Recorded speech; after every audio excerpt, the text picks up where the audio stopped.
How to set up Google Family Link on Android. This tutorial shows you how to create a family group and invite members directly from your Google account. First, open Chrome on your device. After that, tap on your profile icon at the top right and tap on Manage Google Account.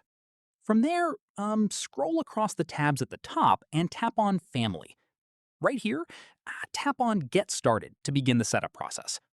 Next up, tap on Set up a family group to create your group.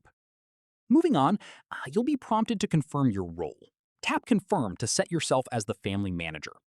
From here, you'll see an option to allow SMS invitations. Go ahead and enable this so your family members can receive invites via text message. After that, type in the email address of the family member you want to invite into the field provided. Following this, tap Send Invitation to send them their invite. They'll receive an email or SMS with instructions on how to join your family group.